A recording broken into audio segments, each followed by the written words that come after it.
Kırım dini idare 1200 yıllık İslam tarihi vardır bizim Kırım Tatarlarının. O 1200 yıl içindeki tarihte Kırım Müslümanları dini idaresi hiçbir yere gitmemiştir, bir yere bağlanmamıştır. Bugün de Ravil Hazret'le bu meseleleri görüştük. Bizlere gebiz çağırmamızın meselesi biz akıl, fikir, ilim, bilim bunları denişmek, çalışmak birlikte. Kırım Müslümanlarının din idaresi ölmeyip sağ olsak bu millet ne kadar varsa ayak üstüne o kadar da dini idare ayakta kalacaktır. Onun için hiçbir Kırım Tatarı buradaki Müslüman şüphe etmesin, tereddüt de etmesin. Allah hepinizden razı olsun. Ben de buna koşulup Sayın Mufti Hazretlerinin sözüne koşulup şunu aytam.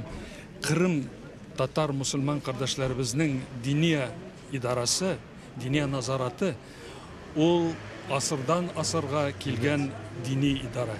Onun için Muftinin yeri ayrı, Kırım'ın yeri ayrı. Kırım Tatar, Kırım Müslümanlarının dini idarası yeri ayrı.